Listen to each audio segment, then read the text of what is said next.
Hey, how's it going, everyone? It is Saturday. I think, yeah, it's May already. I think it's May 3rd or 2nd. Sorry, I don't remember exactly what day it is. That seems to be a common thing with people that are in quarantine now. Is we lose track of what day it is now. It's I usually try to keep on top of that. I don't have a calendar, and I haven't bothered to check today. But yeah, basically, this is just another vlog video, just to catch you guys up on what I've been up to and what's going on, and I don't know, I don't know, it's just a chill vlog, I guess. So, I know this game came out a while ago, and I guess I just never covered it. But obviously, Fire Emblem came out at sometime last year. I bought it launch day, and I only played for like 20 hours, and for some reason I dropped it. But I decided to go back and finish it, and I did. I picked the golden deer route, and I picked male Byleth. I well, that's just normally what I do. Is I usually pick the male avatar, and what's it called? Yeah, the game was pretty good. It took me like 150 hours to beat. Pretty good game. Um, Probably the units that carried me through the whole thing were Leone.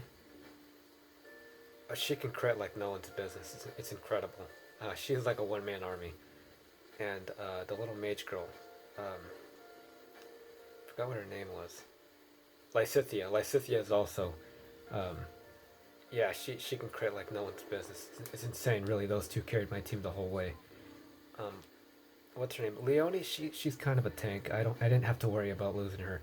There are a few times where what's it called, she dropped in the red in HP, but I got a healing spell on her quickly to help her. But nonetheless, I almost never had to worry about her on the field by herself.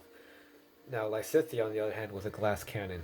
She got bodied plenty of times. I had to use the I forgot what it's called. Is it Mila's turn wheel in this game as well, like in Gaiden? But yeah, basically, I there are a few times where she fell in battle. She's a glass cannon, but yeah, I had to be more careful where I placed her. Other units that were really good were what's his name? I forgot what his name was, but he's that big musclehead who likes working out and eating. He was pretty cool, really cool character. And I think the pink-haired girl, her name was shoot, I really forgot. I forgot what her name is. She's a Pegasus Knight. But yeah, she was also really good. And yeah, this game was really cool. This is the first console Fire Emblem I've ever played. I mean, or at least owned. I played Path of Radiance once back in the day, but I wasn't a fan at the time. I didn't see what the big deal was. But yeah, no, I'm glad Fire Emblem finally came back to home console, and this game was really good. I only played, of course, the Golden Deer route. Maybe I'll do New Game Plus of the Black Eagles and the Blue Lions. Plus, I did buy the expansion pass when this came out, so hopefully when I have time, I'll get around to the side story as well. But this gives me hope that Fire Emblem uh, Genealogy of the Holy War can get a remake in the style of this. This is an incredible game that could be the foundation for a lot of great remakes, I think. And yeah, this game was awesome. Yeah, my favorite unit definitely was, and she wasn't even in the Golden Years, but the moment I could recruit her, it was Annette. I absolutely love Annette. She's such a sweetheart, and she. I don't know all the characters, but Annette basically is my favorite one as of right now. Great game though. Another game that recently came out was Trials of Mana. This is a remake of Seiken Densetsu 3, which was never brought to the States until like a year ago with the Collection of Mana, but this is a full-on remake of it. The only thing it lacks is multiplayer. This is a single-player game only, which, is kind of bittersweet. It would have been nice if it had co-op, but it's whatever, really. The game is really fun, single player as well. Great game, great graphics, gameplay, story, music. Everything about this game is incredible. Really good. And again, this also has a lot of replayability because you can replay it with a different party setup every time. So that's really cool. And yeah, if you want to try this game out, I highly recommend it. I think it retails at $50. Like, it's not the standard retail price of a base game. This game was like 10 under, I think, or at least where I got it, I think it was. But yeah, no, this is a great game. So take my word for it. I'm not finished with it. Um, I'm in search of all the elementals, the spirits, like every other mana game. And yeah, this game's really, really good, really fun. It's a budget title, I'm not gonna lie. This is nothing like Final Fantasy VII, but honestly, I think it works in its favor because it really does retain the charm of a 90s RPG. And if you don't want to try Trials of Mana, you could always try Secret of Mana. I know this PS4 version wasn't exactly well received, but honestly, it's pretty much identical to the Super Nintendo version. In fact, I'd say it's better than that version. This game is also very good. You don't have to play Secret before Trials. They're each their own standalone story. This you can play co-op because it has a fixed camera as opposed to Trials of Mana, which has a free camera, which would make it a little harder to play co-op. But yeah, no, this game is co-op. You can play with 3 people, not online, just couch co-op, but still very good. They redid everything: graphics, music, story. The script is much better. It's not a condensed, abridged version.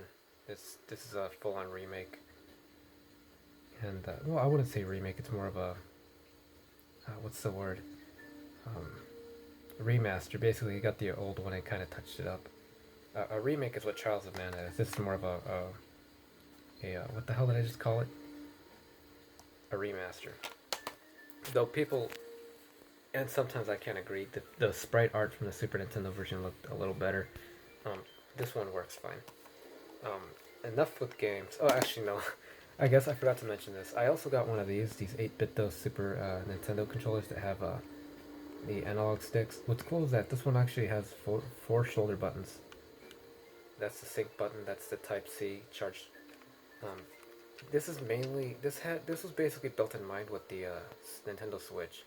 So you have like a capture button and a home button on it, or I think it's the other way around. But yeah, this one's modeled after the European Famicom, or I guess these were also in Japan as well. I know the Nintendo North American version had the purple buttons, but I wanted to get this one, and I do have the North American one arriving in the mail sometime soon. But I wanted this one. This is actually what I used to beat the Dragon Quest trilogy with. I honestly don't know why I didn't show this to you guys sooner, but yeah, I beat the Dragon Quest trilogy on the Switch using this controller, and it felt comfortable to use the Super NES controller for Super Nintendo games. Or no, those were NES games, but still, you get the point. And another thing is, I actually finally watched Victor Frankenstein. I know I did a Frankenstein video a few weeks ago, I think, or a month ago now. But yeah, this is a really, really cool movie. I don't know why it was received so poorly at the box office, and the reviews weren't so good either. But yeah, no, if you're a fan of Mary Shelley's Frankenstein, and if you're an older person, if you're a fan of the Hammer Frankensteins, the Peter Cushing ones that came out in the '60s, this is basically kind of a callback to those old movies, and it fits real. If this feels like a modern Hammer film, honestly, and this is a really fun movie. It doesn't take itself too serious, and it can be campy at times. But for what it's worth, it's a fun and enjoyable movie to watch. Really good. Highly recommend it. And yeah, honestly, in terms of anime, what I've started recently doing was rewatching Toradora. This is the premium set. I know it's kind of hard to believe that these are real. These sold out pretty quick when they were first brought out. But yeah, no, honestly, this is such a phenomenal show. I know people rank it as the #1 in rom-com anime. But don't let that turn you off. It is comedic at times, but it's also dramatic. Honestly, every time I finish watching this show, I get into like a slump. I get so bummed out and depressed for a while.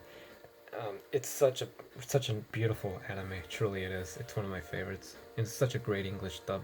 Bang Zoom Entertainment did a great job with Toradora, and it stands as still one of my top 10 favorite anime of all time. So I guess that does it for today's vlogs. Not a lot of craziness has been going on right now. Simple eat, sleep, work, and game. That's all I do, really. But yeah, I do kind of wish this quarantine would be over soon, and we can go all back to living life how we used to before. But we'll see how long this lasts. Hopefully not too long. So yeah, I hope you guys enjoyed my vlog.